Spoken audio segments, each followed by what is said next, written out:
Saudara yang dikasihi oleh Tuhan Yesus Kristus, kita harus mengerti bahwa kekayaan hidup kita yang sesungguhnya sebagai orang percaya adalah ketika kita benar-benar mengasihi Tuhan dengan segenap hati kita, dengan segenap jiwa dan segenap akal budi. Saudara, kalau kita sungguh-sungguh mengasihi Tuhan, maka kita akan berhenti dari segala pencarian akan kebahagiaan dan kesenangan hidup dunia. Kenapa demikian? Karena ketika hati kita hanya ditujukan kepada Tuhan, maka dunia dengan segala kesenangannya menjadi tidak menarik lagi di mata kita. Nah, pada akhirnya kita hanya berusaha untuk hidup menyukakan dan menyenangkan hati Tuhan. Saudaraku, hati yang sungguh-sungguh mengasihi Tuhan akan membuat kita setiap saat ingin ada di hadirat Tuhan. Setiap saat ingin berjumpa dengan Tuhan. Setiap saat ingin berbicara dengan Tuhan. Rasa kasih kita yang tulus kepada Tuhan akan menjadi seperti magnet yang begitu kuat untuk selalu melekat dengan Tuhan. Dan apapun yang kita lakukan, akan kita lakukan semuanya hanya untuk kemuliaan Tuhan.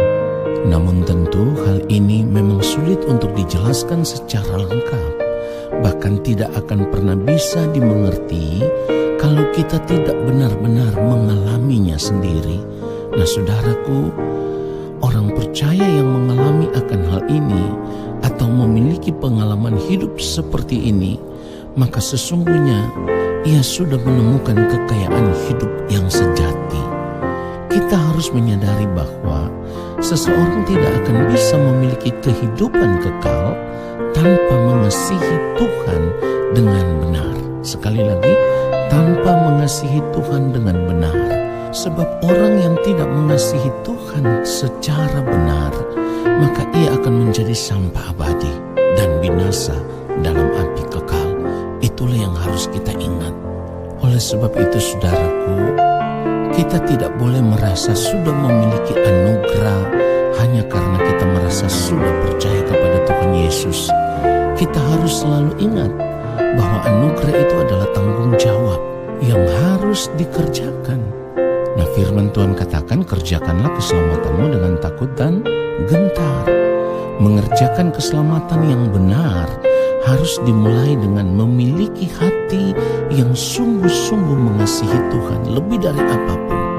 Jika kita belum mencapai hal ini, berarti kita belum memiliki anugerah, saudaraku.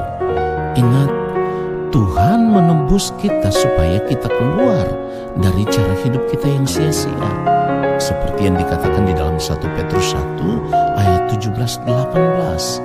Dan jika kamu menyebutnya Bapa, yaitu Dia yang tanpa memandang muka menghakimi semua orang menurut perbuatannya, maka hendaklah kamu hidup dalam ketakutan selama kamu menumpang di dunia ini. 18. Sebab kamu tahu bahwa kamu telah ditebus dari cara hidupmu yang sia-sia, yang kamu warisi dari nenek moyangmu. Itu bukan dengan barang yang fana, bukan pula dengan perak atau emas. Saudaraku, jika demikian kita harus berusaha menjadi manusia seperti yang dikehendaki oleh Allah, karena kita sudah ditebus. Menjadi manusia seperti yang dikehendaki oleh Allah tidak bisa dengan cara lain selain kita harus terus membangun persekutuan dengan Allah.